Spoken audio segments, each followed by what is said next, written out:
한림 찬양대가 큰 사랑 찬양을 해서 제 마음속에 사랑이 크게 밀려온 것 같습니다. 여러분 마음도 그렇죠? 주님이 우리와 함께하고 계신다는 것이 큰 사건인 것입니다.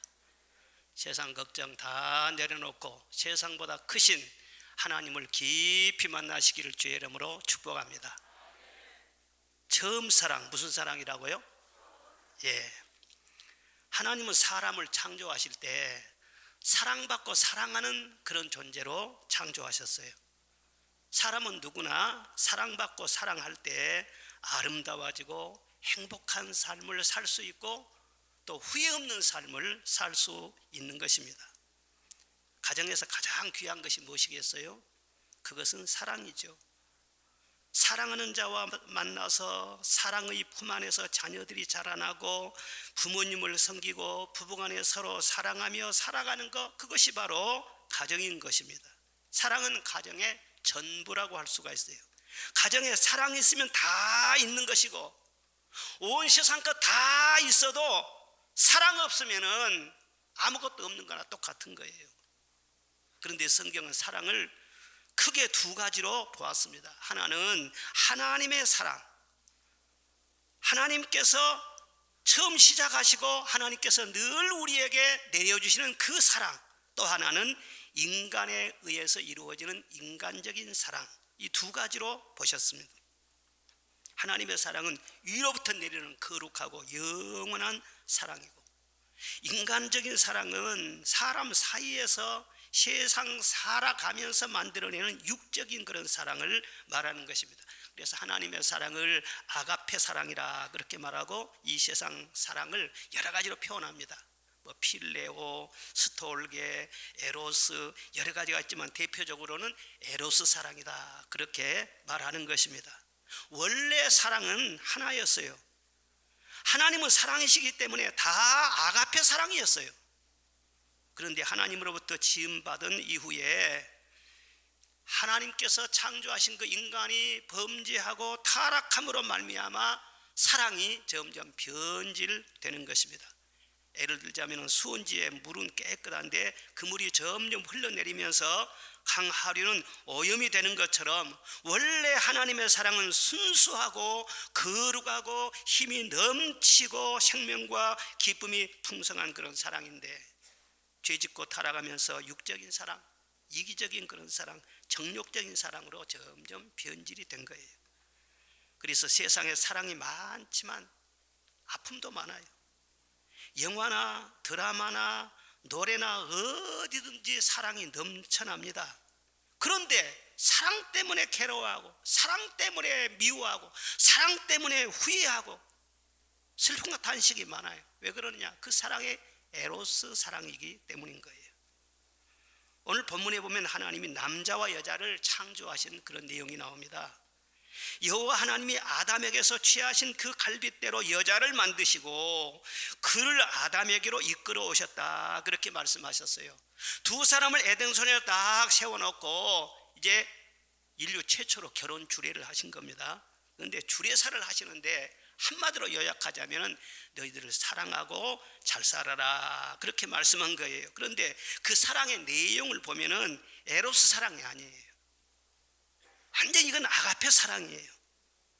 누구나 하는 인간적인 사랑, 감정적인 사랑, 그런 에로스 사랑을 말한 것이 아니라 책임 있는 그런 사랑, 하나님이 우리를 사랑하신 같은 그런 사랑, 이 아가페 사랑을 말하고 있는 거예요. 그러니까 결혼하면 결혼하기 전과 후는 달라지는 것입니다. 이런 에로스 사랑은 연애 시절로 끝내야 돼요. 그리고 결혼 일단 하면은 아가페 사랑으로 전환이 돼야 하는 것입니다. 하나님은 사람이 혼자 사는 것이 좋지 않다 그렇게 말씀을 하셨어요. 부부가 함께 끝까지 잘 살면 좋지만은 우리 권사님들이나 장로님들도 먼저 천국을 가시는 분들이 있잖아요. 그래서 홀로 되신 분도 있고 어떤 분은 결혼을 하지 않고 독신으로 산 그런 분도 있고 또 홀로 사는 것이 편하다 그렇게 하면서 그냥 혼자 사는 것이 그냥 좋아서 그렇게 사시는 분도 많아요. 그런데 하나님께서는 홀로 사는 것이 좋지 않다 그렇게 말해서 나는 좋다고 해도 하나님은 안 좋대요 그게. 그래서 연세 드신 분도 친구처럼 서로 만나서 서로 돕고 위로하고 또 서로 사랑하고 그렇게 이렇게 살아가면 참 보기에 좋더라고요. 하여튼 어떤 관계가 됐든 간에 아가페 사랑으로, 즉 부부가 사랑하는 것 같은 그런 사랑으로 모든 인간관계에서 늘 사랑하고 사랑받고 그러면은 하나님이 기뻐하시고 그 속에 하나님의 놀라운 복이 임한다. 그것이 오늘 성경 말씀의 핵심인 것입니다. 그러면 하나님께서 처음 시작하신 그 아가페 사랑은 어떤 사랑이냐? 첫째는 선택적인 사랑이에요. 무슨 사랑이라고요? 선택적인 사랑. 하나님이 우리를 택하심을 보면 참 신비롭지 않습니까? 하나님이 모래알처럼 많은 사람 중에 나 한 사람을 택하셨어요. 여러분 한 사람 한 사람을 자녀로 택하셨어요. 무슨 자격이 있는 것도 아니고 특별히 잘난 것도 아니고 무슨 조건이 있어서 그런 것이 아니에요. 딱 조건이라면은요 그저 사랑하셔서 기뻐하셨기 때문에 불쌍히 여기심으로 우리 한 사람 한 사람을 자녀로 택하신 거예요. 우리가 하나님의 자녀 된 다음에 우리 하나님 속시길 적도 많이 있죠. 그래도 하나님은요 절대로 후회하지 않아요. 그리고 누구하고도 비교하지도 않아요. 뭐 사람들 많으니까 너 하나쯤 없어도 좋아 그런 생각 절대 하신 적이 없어요.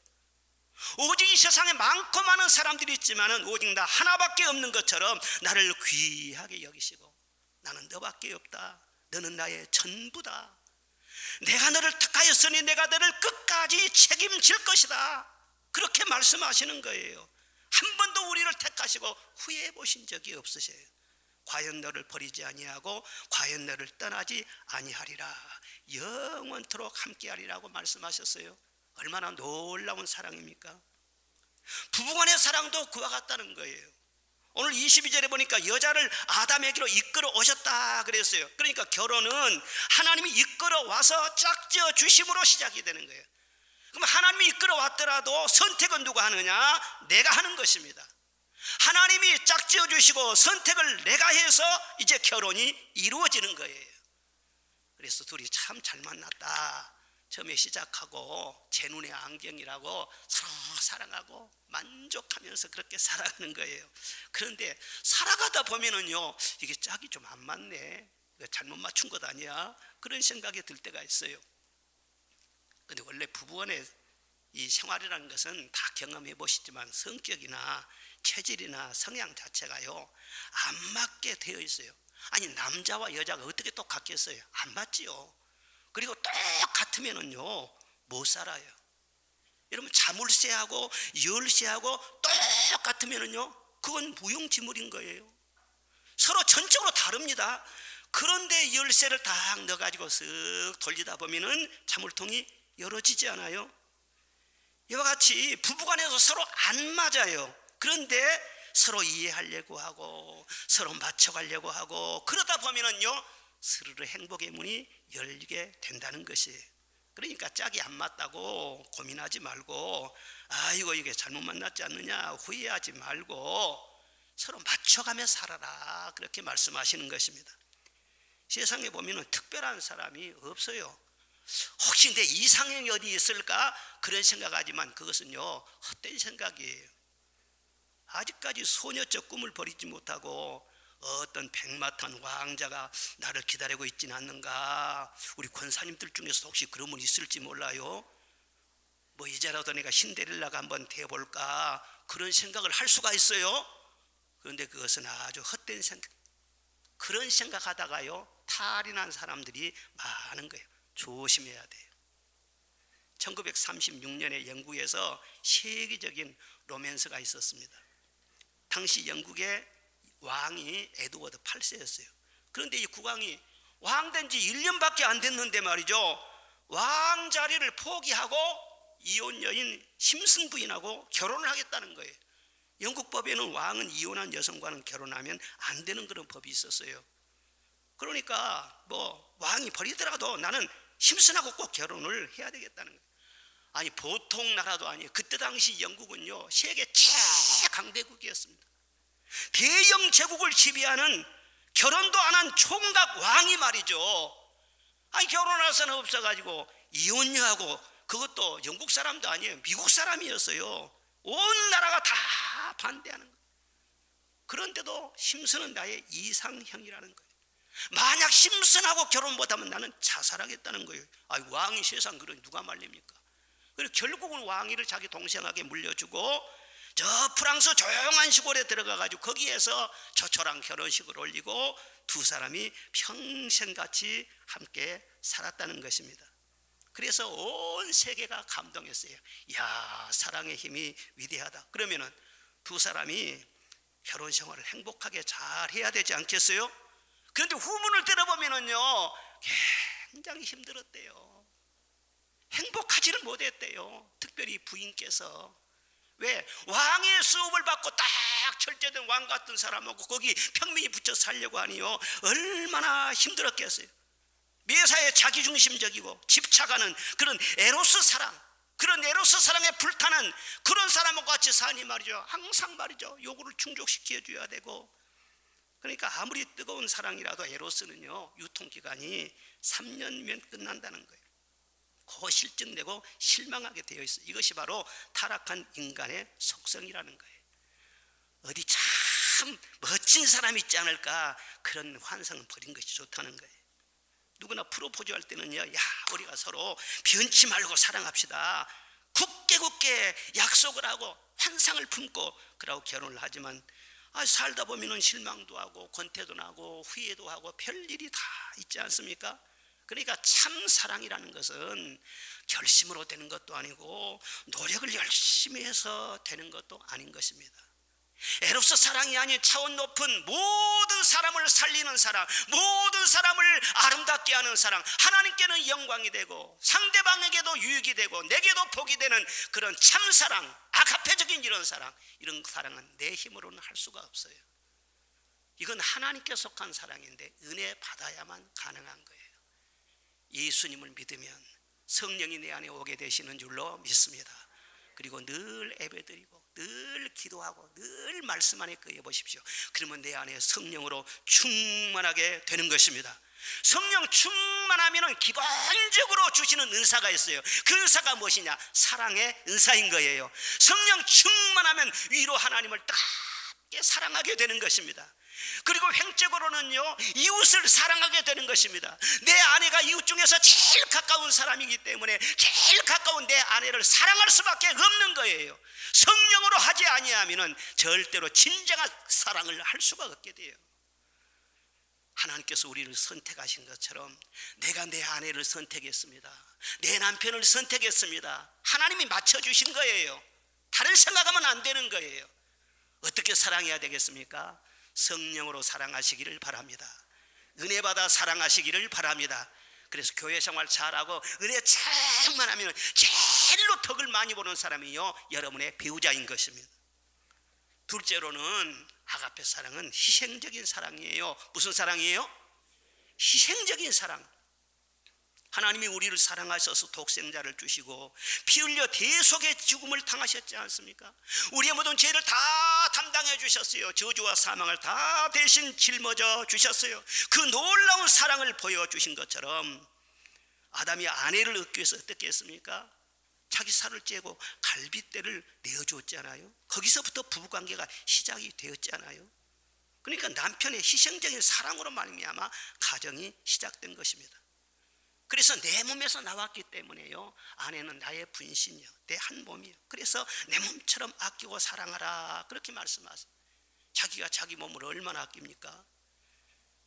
참 배고프면 먹어야 되고, 아프면 치료를 받아야 되고, 피곤하면 쉬어야 되고, 추우면 내 몸 따뜻하게 해야 되고, 자기 몸보다 더 아끼고 돌보는 건 세상에 없어요.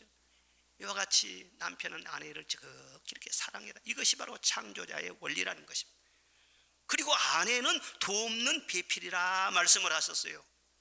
하나님께서 애초에 하와를 창조하실 때 아담을 돕기 위한 목적으로 지으셨다는 거예요.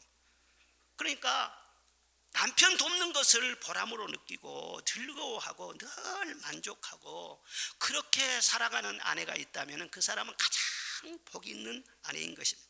하나님을 가장 기쁘시게 하는 사람일 수가 있는 것입니다. 내가 남편을 돕는다고 해서 남편보다 열등해서 돕는 그런 게 아니에요. 여기서 돕는다는 것을 말할 때는요, 성령이 우리를 도우시는 그것을 말하는 것입니다. 성령을 보혜사라 하지 않습니까? 파라클레토스라 말하지 않습니까? 파라클레토스라는 말은 돕는 자, 그런 뜻이거든요. 성령은 하나님과 동등하신 분이에요. 그런데도 그 하시는 일이 위로하고 도우시는 일이기 때문에 늘 우리를 도우시는 거예요. 보이지 않게 도우시는 거예요. 영광은 예수님이 다 받으시지만 성령은요, 숨어서 늘 돕는 거예요. 예수님께서 말씀을 하셨어요. 예수님도 발을 씻으면서 늘 섬기면서, 얘들아, 섬김을 받는 것보다도 섬기는 것이 훨씬 더 좋다. 섬기는 자가 훨씬 더 큰 자다. 그렇게 말씀하셨어요. 내가 묵묵하게 내가 섬겨야 할 사람, 온 세상 사람 다 섬길 필요가 없어요. 하나님께서 짝 지어주신 내 남편을 잘 섬기면 이 땅에서도 기쁨이 가득할 것입니다. 그리고 하늘의 상급도 크게 될 것입니다. 그리고 반대로 남편도 아내를 늘 위하는 것입니다.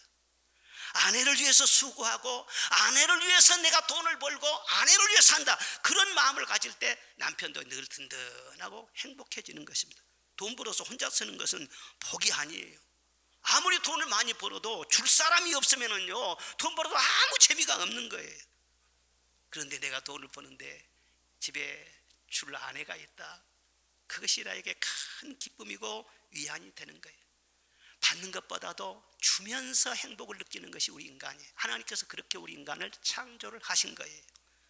내겐 유익 없어도 주기만 하는 사랑, 주는 것만으로도 너무너무 기뻐요. 주는 것만으로도 너무너무 기뻐요. 우리 남편 되신 분들 감동 좀 받으십시오. 아, 그렇게 살아가는 거구나. 돈 벌어서 주는 것이 이러구나. 요즘 가만히 보면 유명 인사들 중에, 세계적인 그런 대단한 유명인들 중에서요, 아니 갑자기 가정생활이 파탄이 난 그런 막 뉴스가 전해지는 거예요. 연예인들, 뭐 재벌, 그리고 뭐 정치인, 그런 사람들이 잘 나가다 갑자기 가정이 깨져. 아니 가정이 깨지니 말이죠, 그러더라고. 수백조가 있으면 뭐하냐, 그런 말이 들리는 거예요. 왜 그런 현상이 나올까? 그 사람들은 너무너무 유명한 거예요. 그런 대단한 성취를 이룰 때까지 얼마나 많은 노력을 했겠어요. 초인적인 노력을 했을 것이고, 그런 사람들은요 정말 슈퍼맨이죠. 보통 그런 사람 인물들이 아니죠. 그러니까 어디 가든지 가다 보면 환영받지요. 귀한 자리에 앉게 되지요. 많은 사람들이 그 앞에 와서 섬겨주고 그렇게 될 거 아니겠어요? 그것이 익숙해진 거예요. 그럼 가정생활에서도 나도 모르는 순간에 말이죠, 섬김을 받으려고만 하는 거예요. 내 중심으로 가정생활을 다 펼쳐나가려고 그렇게 하는 거예요. 여러분, 가정 안에서 서로 섬기려고 하고 서로를 기쁘게 하려고 하고 마음 아프지 않게 하려고 하고, 내가 이렇게 행동하면 내 배우자가 마음 아프겠다 그러면 절대로 안 하고 말이죠, 그렇게 조심하고 살면 무슨 가정에 문제가 생기겠어요. 그런데 다 자기 중심으로 그렇게 하다 보니까 모래에서 큰 성을 쌓는데 이게 모래에 집을 짓는 것처럼 와르르 하고 무너진 소리가 크단 말이에요. 여러분, 밖에서 아무리 내가 유명 인사가 되고 왕이라고 할지라도 집에서는 늘 섬기고 희생할 줄 알아야 돼. 가정이 잘 돼야만이 나도 길이길이 좋은 거예요. 제가 여기서 당회장이라고 담임 목사를 해가지고 우리 집에 가서도 나 당회장이다 그러면 그날로 나는 쫓겨나는 거예요. 그건 고생감인 거예요. 여러분, 교회에서는 은혜를 받으시기를 바랍니다. 겸손하게 은혜를 받고 그리고 그 열매를 가정에서 실천하시기를 바랍니다. 받은 은혜, 주님이 나를 이렇게 사랑하셨으니 늘 사랑하고 섬기는 거예요. 요즘 하나님이 짝지어 주셨고 돕는 배필로 주셨는데 갈등과 시련과 아픔으로 말미암아 이런 가정이 무너지는 경우들이 너무나 많아요. 이것은 다 하나님께서 이렇게 살려라 하고 다 질서를 가르쳐 주셨는데 하나님의 창조 질서를 쉽게 무너뜨리기 때문인 것입니다. 이 세상의 책이, 행복에 관한 책, 무슨 심리학적인 책, 가정 행복에 관한 그런 책들이 수천 권, 수만 권이 나오는데 무슨 소용이 있어요? 하나님 말씀은 한 줄만 비교가 안 되는 거예요. 하나님께서는 남자, 여자 외에 다른 성을 만드신 적이 없어요. 오늘 분명히 보세요. 남자 여자를 만들었지. 요즘 사람들은 뭐라고 합니까? 성소수자가 있다는 거예요. 제가 총회에서 동성애 반대운동을 할 때 말이죠, 목사님 설득해가지고 성소수자 이 용어 자체를 폐기시켜야 된다 그렇게 하다가요, 목사님들한테 우리가 저항을 많이 받았어요. 왜? 너무나 그것이 일반적인 단어가 되어 있기 때문에 우리가 그렇게 성소수자를 공격을 하면은 우리가 공격당한다, 총회에서 공격당한다 두려워하더라고. 저는 지금도 그 소신이 변함이 없습니다. 이미 신문이나 다 몇스건 보면 성소수자라는 것을 기정사실화하고 아주 세게 그렇게 논리를 펴나가고 그럽니다. 거짓말이에요. 새빨간 거짓말이에요. 성소수자가 어디가 있어요? 남자 아니면 여자예요. 물론 성적으로 뭐 아픔이 있어가지고 뭐 약한 그런 사람이 있을 수는 있지만 그걸 일반화시킬 수는 없잖아요. 그러면서 말이죠, 거기에다 그냥 차별금지법 만들어내지. 그리고 뭐 동성애자, 선천적인 동성애자는 없다는 거예요. 그런데 하나님이 그렇게 만들었다네. 또 이렇게 창조 질서를 거스리고 하나님을 도전하고 대적하는 이런 것들 때문에 제일로 피해를 보는 것은 뭐냐면 가정이 피해를 봐요. 가정이 피해보면 교육이 잘못돼요. 사회가 어두워져요. 그리고 결국은 나라가 흔들리는 거예요. 이 세상에 일어난 여러 가지 강력 범죄라든가 많은 사회적인 아픔들이 어디에서 나오게 되느냐? 전부 다 가정에서 점점 연유가 되는 거예요. 그래서 교회에서 은혜를 충만하게 성도를 받게 해서 가정 하나만 든든하게 잘 세워나가도 교회는 하나님 나라를 위해서나 이 나라를 위해서나 큰 몫을 감당하게 된 것입니다. 여러분 교회에서 은혜 받고 여러분 가정을 잘 세워나가시기를 주의 이름으로 축원합니다. 교회는 가정을 위해서 존재한다고 해도 과언이 아닌 것입니다. 여기서 은혜 받고 가정에서 반드시 열매를 맺어야 되는 것입니다. 그리고 셋째로는요, 아가페 사랑은 이루어가는 사랑이에요. 무슨 사랑이라고요? 이루어가는 사랑이라는 거예요. 이미 완성돼 버린 것이 아니라 미완성이에요. 계속 완성을 향해서 나아가는 사랑이라는 거예요. 부부가 이미 한 몸이 됐다고 그랬어요. 이미 한 몸 됐어요. 그런데 오늘 24절 말씀 보니까 둘이 한 몸을 이룰지로다 그랬어요. 여기는 진행형으로 말씀을 하고 있어요. 완전한 한 몸을 이루기 위해서는요, 꾸준한 노력이 있어야 된다 그런 말씀인 것입니다. 그래서 사랑을 점점 성숙하게 해야 된다 그런 말씀인 거예요. 결혼한다고 해서 다 벌장 본 것이 아닙니다. 혼인신고 한다고 해서 다 된 것이 아닙니다. 이제부터 시작인 것입니다. 두 사람의 마음과 뜻과 생활과 모든 것을 내가 튀어나온 부분이지만 깎아내고 상대방도 점점 노력을 하고 이렇게 해서 잘 맞춰가는 것은 주님 앞에 서는 그날까지 성숙을 위해서 계속 노력을 해 나가야 된다는 거예요. 이것이 바로 아카페 사랑이에요. 바이올린 같은 그런 악기도 좋은 소리를 내는 명품을 만들려면요, 많은 시일이 걸려서 제작이 된다는 거예요. 수십억을 호가하는 명기 바이올린은요, 최소한 10년 이상 햇빛과 그늘에 건조한 단풍나무로 제작해서 뒤틀림이라든가 변형이라든가 이런 게 생기지 않도록 그렇게 만들어낸대요. 그러면 한번 딱 활을 키면은요, 아주 밝고 안정적인 청아한 그런 소리가 멀리 퍼져나간다는 거예요. 이와 같이 부부간의 사랑도 성숙한 사랑이 되려면 이렇게 배우는 자세로 끊임없이 성숙을 위해서 노력해 나가야 된다.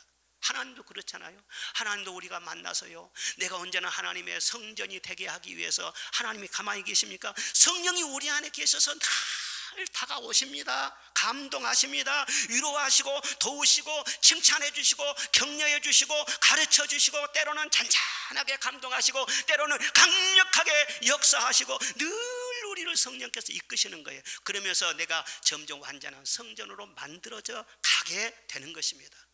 이와 같이 부부간의 사랑도 가만히 있으면 안 돼요. 서로 성숙을 위해서 노력해 나가야 돼요. 가만히 있으면 녹슬고 곰팡이 나는 거예요. 늘 배우는 자세. 다 됐다가 아니에요. 배우자가 뭐냐? 이런 배우자가 뭡니까?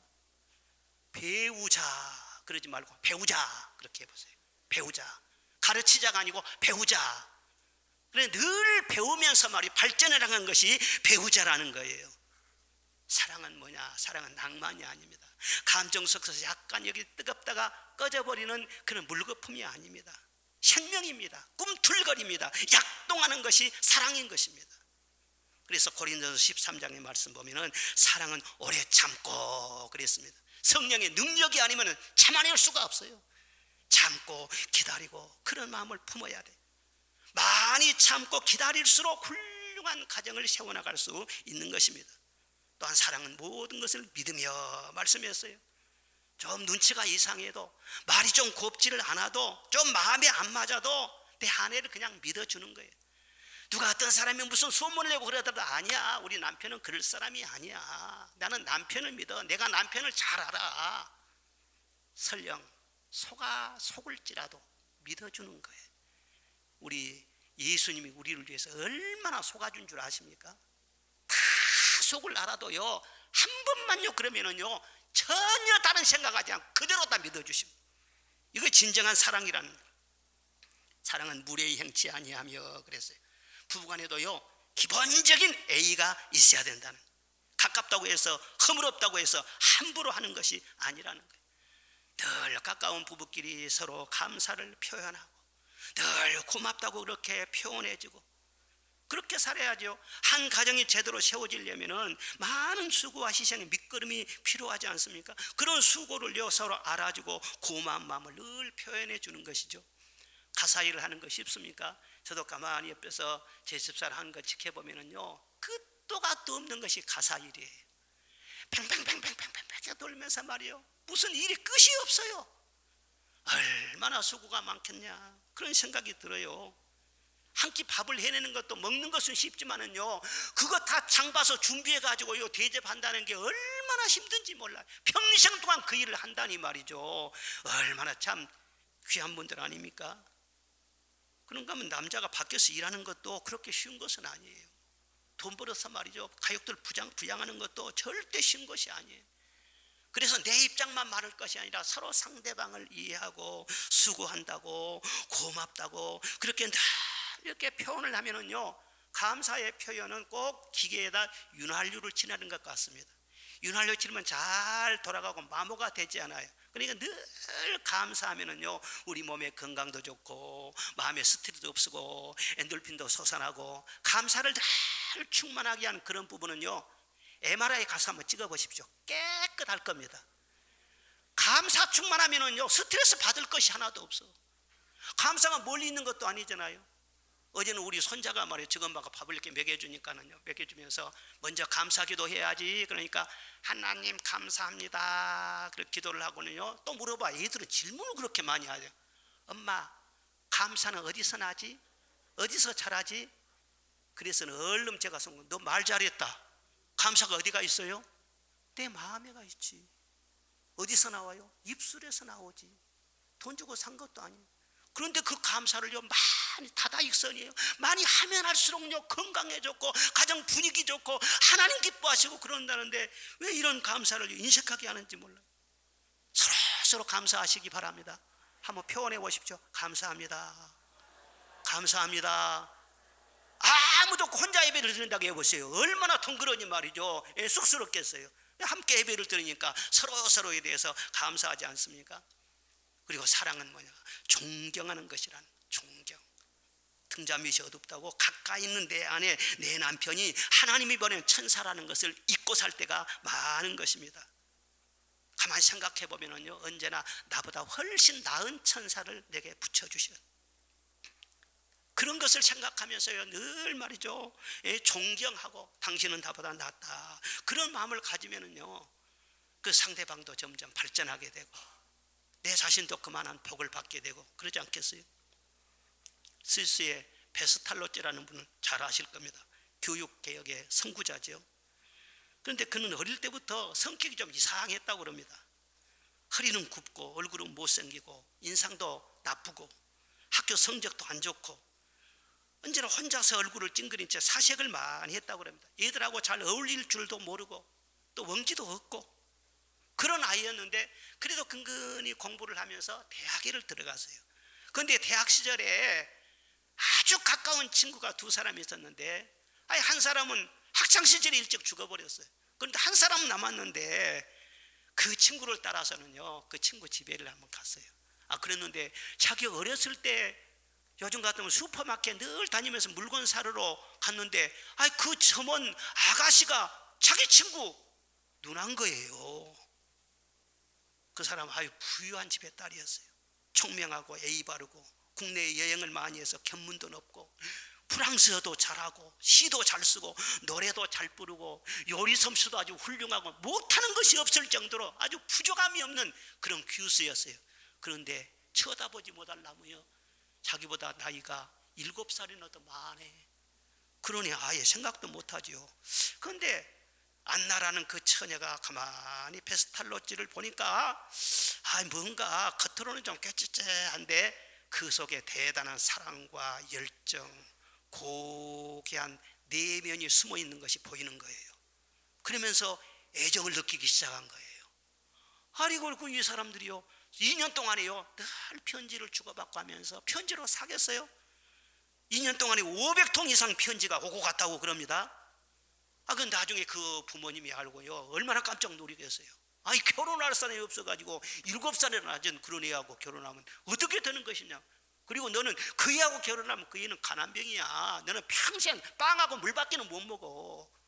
그러니 조건 좋은 그런 남자를 만나서 결혼해야. 그런데 이미 500통을 주고받고 해버렸으니 불이 붙어버렸어요. 누가 맡겼어요 그걸. 결국은 결혼을 했는데 베스탈로찌 23살에 안나가 30살에 결혼을 한 거예요. 그런데 결혼한 신혼 초부터 고생길이라. 주변 사람들이 봐라 내가 뭐라 했느냐 할 정도로 농사 지은다고 나가가서는 농사 완전히 망해버려. 그리고 재산 다 털어가지고 아동교육을 한다고 덤볐다가 아동교육도 다 실패. 실업자가 돼버린 거예요. 할 일이 없어졌어요. 그러니까 어떻게 가족을 부양하긴 해야 되고, 그러니까 안나가 비 오는 날에는 방에서 물레질을 하고 맑은 날에는 밭에 나가서 일을 하면서 근근히 남편을 섬기는 거예요. 그러면서 남편에게 늘 기도하면서 격려를 해줘요. 하나님을 믿으시라고, 반드시 도와주실 것이라고, 희망을 잃지 마시라고 늘 격려를 해줍니다. 추운 겨울에 스위스 알프스 주변인데 얼마나 춥습니까?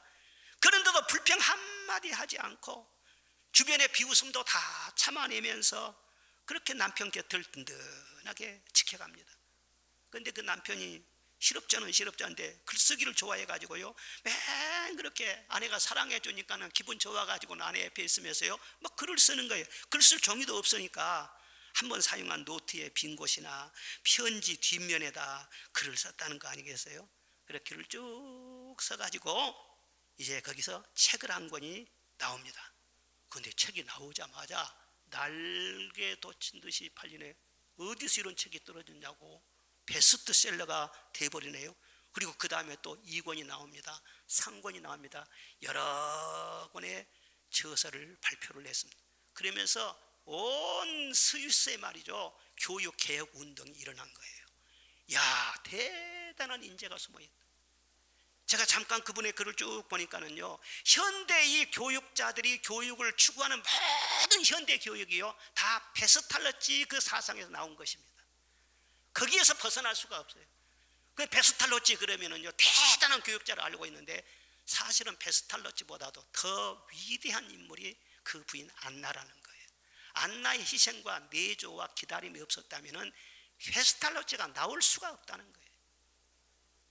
만약에 실업자가 돼가지고 있을 때 아이고 뭐 어린 것이 하면서 뭐 못난 것이 뭐 돈도 없는 것이 그러면서 말이죠 하기 좋은 말로 불평을 쏟아놓고 그랬다면 그런 명저서가 나올 수가 없고 그런 그 인물이 빛을 볼 리도 없지 않겠어요? 여러분 서로 존중하시기를 바랍니다. 지금 아무리 무시당할 그런 환경 속에 있다고 할지라도 하나님의 명령이에요. 아내는 남편을 존경하라는 거예요. 그러면 나중에 어떤 보상이 올 것인가? 하나님께서 숨겨놓은 보상을 주시겠다 말씀을 하시는 거예요. 늘 상대방을 볼 때 나보다 낫다 그렇게 생각해야지. 나보다 낮추어보고 말이죠. 예? 자기는 훌륭하게 보면서요 늘 부족하게 그렇게 보고요 배우자를 낮게 취급을 하고요. 이렇게 되면은 그때부터 가정은 서서히 병들기 시작하는 것입니다. 여자가 어디로부터 나왔어요? 남자 갈비뼈에서 나왔잖아요. 갈비뼈가 없으면 존재 자체가 없는 거예요. 하나님께서 왜 갈빗대로 만드셨을까? 머리뼈로 만들면 남자 위에 올라가 가지고 너무 그냥 남자를 자꾸 흔들 것 같고, 발뼈로 만들면은요 그냥 너무 그냥 남자한테 짓밟혀 갖고 무시당할 것 같고, 그래서는 옆에 동등하라고요, 소중히 여기라고 갈빗대로 만들었다는 거 아니겠어요? 그러니까 늘 자기 배우자를 자기보다 낮게 그렇게 여기고, 갈빗대 주제에 잘난 체 하지 말고 그 자리에 늘 있으면서 그렇게 남편을 잘 보호해주는 역할, 이것이 바로 아내의 역할이라는 거예요. 아무리 갈빗대가 중요하긴 하지만요, 그 뼈가 툭 튀어나와봐요. 툭 튀어나오면 그건 뼈다구가 되는 거예요. 남에게 피해를 주는 거예요. 있을 자리에 숨어서 그대로 있으면서 남편을 세워주는 거예요. 그리고 남자는 또 갈빗대 하나가 없으면요 허전합니다. 갈빗대가 없으면 모자란 사람이 되는 거예요. 그러니까 아내가 없으면요 혼자 너무너무 외롭습니다. 모자란 사람이 돼버려요. 그러니까 뭐라고 잔소리하고 그렇게 하더라도 자장가 소리다, 노래 소리다 그 생각하면서 그래도 없는 것보다 있는 것이 훨씬 좋다 그렇게 생각하고 소중히 여기고 늘 챙기시기를 바랍니다. 그리고 부부는요 늘 즐겁게 살아야 된다 성경은 말씀하고 있어요. 서로에게 기쁨을 주기 위해서 늘 노력을 하라는 거예요. 전도서 9장 말씀 보면은 헛된 날에 사랑하는 아내와 즐겁게 살지어다, 이것이 너에게 준 분복이니라 말씀을 하셨어요. 자식은 미래의 복입니다. 부모는요 과거의 복이라고 할 수 있어요. 그런데 부부는 뭐냐, 현재의 복이라는 거예요. 기쁘고 행복하게 살라고 짝을 지어주셨다는 거예요. 그래 부부는요 너무 심각해서도 안 돼요. 심각한 말만 해서도 안 돼요. 늘 즐겁게 살아라. 너무 심각해지면은요 결혼 생활이 무거워지고 불행에 빠질 수가 있는 것입니다. 혹시 불만이 있으면은요 가까운 사람에게 나가기가 쉬워요. 그런데 그 마음의 짐들은 주님의 십자가 아래 다 내려놓고 성령의 불로 다 태워버리고 가장 가까이 있는 내 아내와 내 남편에게 늘 좋은 말을 해주시기를 바랍니다. 하나님이 그 여자를 만들 때 아담으로 깊이 잠들게 한 다음에 만들었어요. 그러니까 최초의 마취를 하나님이 시킨 거예요. 여기서 영감을 얻어가지고 심슨이라는 사람이 마취제를 만들어냈잖아요. 그래서 고통을 안 주기 위해서 깊이 잠들게 한 다음에 갈빗대를 취해서 만들어냈다. 그러니까 하나님의 뜻은 뭐냐 그러면요 남자가 됐든 여자가 됐든지 아픔을 주는 것이 하나님의 뜻이 아니라는 거예요. 그러니까 마취를 했잖아요. 어떤 이유로 해서든지요 내 아내의 마음을 막 아프게 한다든가 남편의 마음을 아프게 한다든가 그런 말을 함부로 해서는 안 되는 것입니다. 총 중에 제일 무서운 총이 눈총이라고 그러잖아요. 째려보면서 말이에요 이렇게 보지 말라는 거예요. 예? 그리고 채찍 중에 제일 아픈 채찍이 혀의 채찍이라고 하잖아요. 함부로 그렇게 막 잔소리하고 그러면은 그냥 하는 사람도 힘들지겠지만 듣는 사람 마음속에는 상처와 부담이 계속 남는 것입니다. 잔소리 여러분 꼭 필요하면은 잔소리 아니라 쓴소리도 할 수 있어요. 그런데 무심코 내뱉는 그런 잔소리 아무 소용이 없어. 아무 유익이 없어. 평생 잔소리를 해도 버릇 하나 못 고치는 것이 우리 인간이에요. 관 속에 들어갈 때까지 그 버릇 못 고치는 거예요. 그런데 그런 줄 알면서도요 당신은 이것만 고치면 돼, 이것만 고치면 돼. 한번 생각을 해보라고요. 그렇게 해서 얻을 유익이 뭐가 있겠는지. 점점 아내만 힘든 거 아니겠어요? 하나님이 남자 여자에게 결혼시킬 때 혼수를 2개를 줬어요. 남자에게는 아내를 사랑하라는 혼수를 주었고 여자에게는 남편에게 순종하라는 혼수를 주었어요. 그런데 사탄이 혼수에다 슬쩍 다른 것을 끼워줬네요. 뭘 끼워줬느냐? 불만과 잔소리를 끼워줬다는 거예요. 그래서 결혼한 다음에 잔소리가 많아진다는 거예요.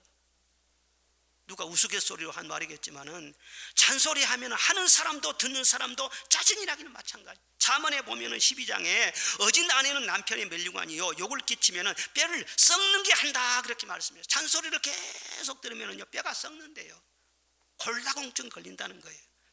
잠언 21장에는 다투며 성내는 여인과 함께 사는 것보다 광야에서 혼자 사는 것이 나으니라 그랬어요. 집안에서 잔소리가 늘 많으면은요 밖으로 늘 맴맴 돈다는 거예요. 예? 광야로 늘 전전한다는 거예요. 러시아의 문호인 톨스토이가 참 얼마나 대단한 사람입니까? 지금도 러시아에 가면은요, 제일로 존경하는 사람이 톨스토이입니다. 러시아 사람. 아주 자부심이 대단해요. 그런데 이분이 결혼을 했는데 그 아내는 굉장히 부잣집 딸이었다고 합니다. 그리고 살고 있는 집도요, 아주 으리으리한 저택이었어요. 그런데 이 부부가 행복하게 살면 될 것인데 아내가 남편에 대한 잔소리가 너무 심했다는 거예요. 아니, 대문호인데 늘 뭔가 영감을 받고 생각을 골똘하게 해야 뭐가 글이 나올 것 아니에요. 그런데 콜라라고 그랬으면은요, 여자는 그 남편을 볼 때 맹한 것으로 보는 거예요. 이상하게 보는 거예요.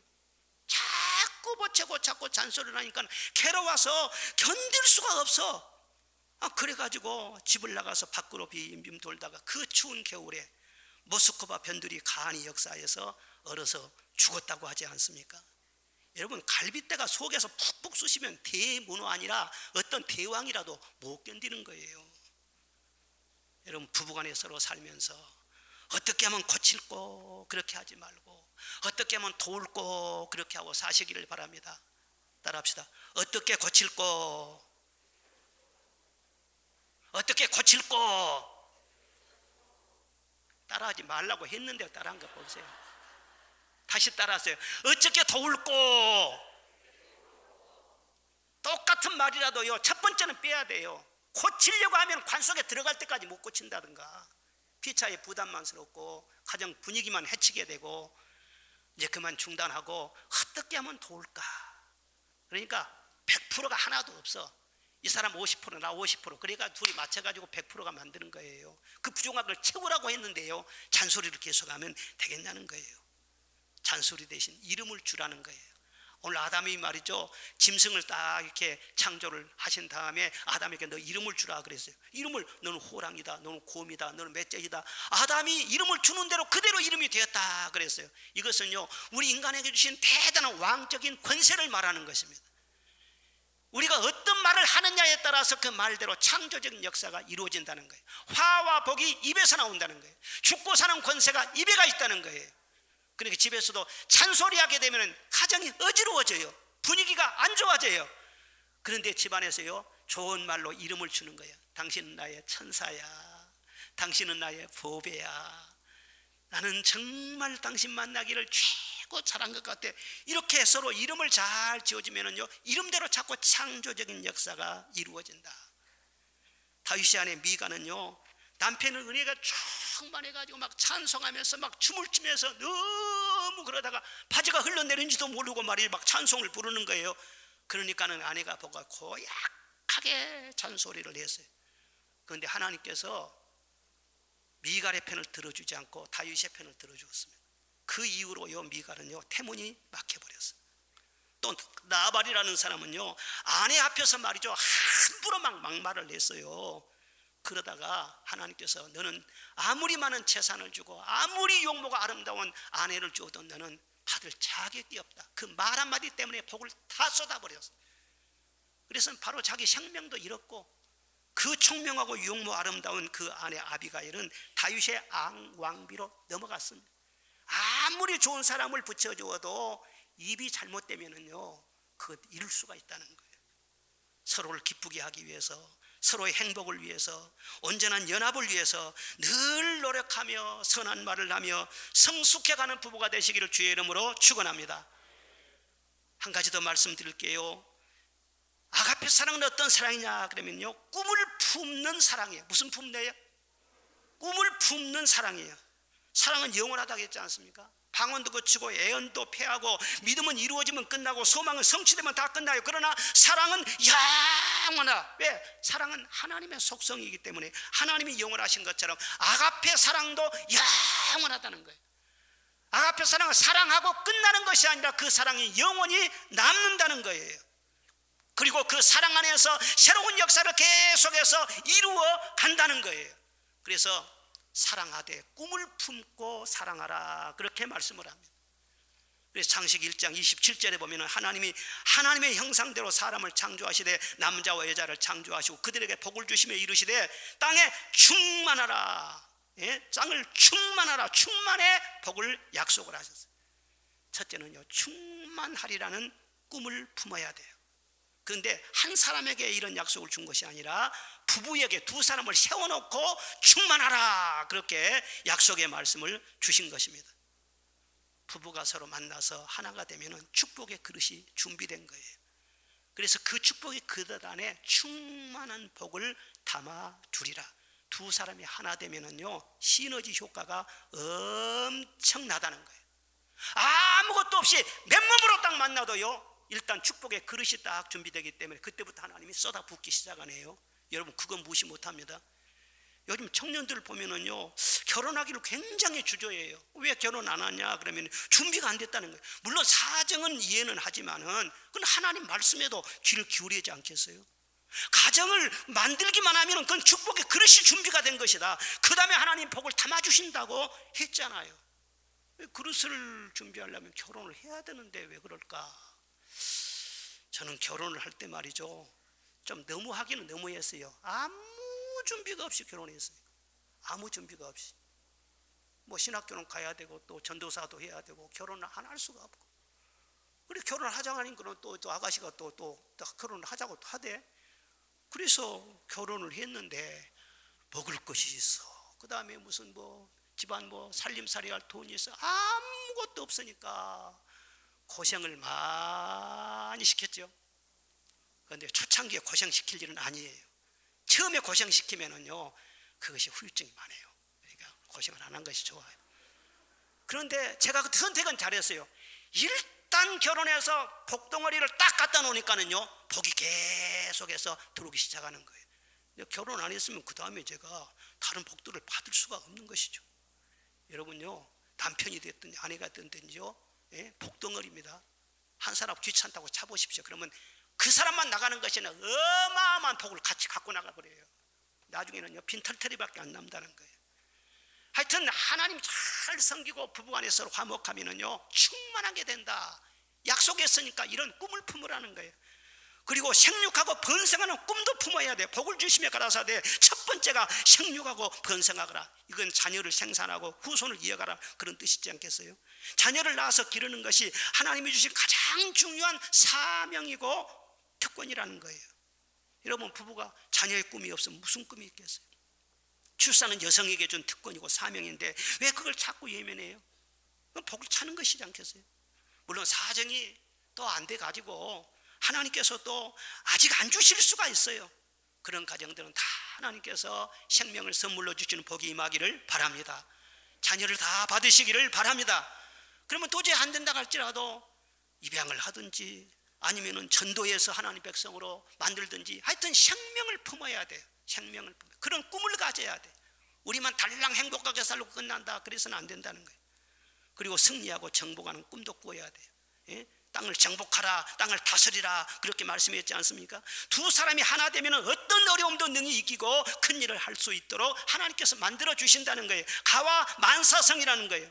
부부만 하나가 되면은 못 이룰 것이 없다, 성경에 약속을 하셨어요. 이 세상에 많은 실패와 고통의 원인을 추적해 들어가 보면은 가정의 문제가 있고, 가정 문제는 전부 다 부부간의 문제예요. 부부간에 금이 가면은요, 어디선가 터지게 되어 있어요. 그러나 아무리 힘들고 어려워도 부부만 하나 되면은요, 어떤 어려움도 이겨낼 수가 있고 성공적인 삶을 살 수 있다, 성경에서 약속을 하셨어요. 현재 어려움이 있습니까?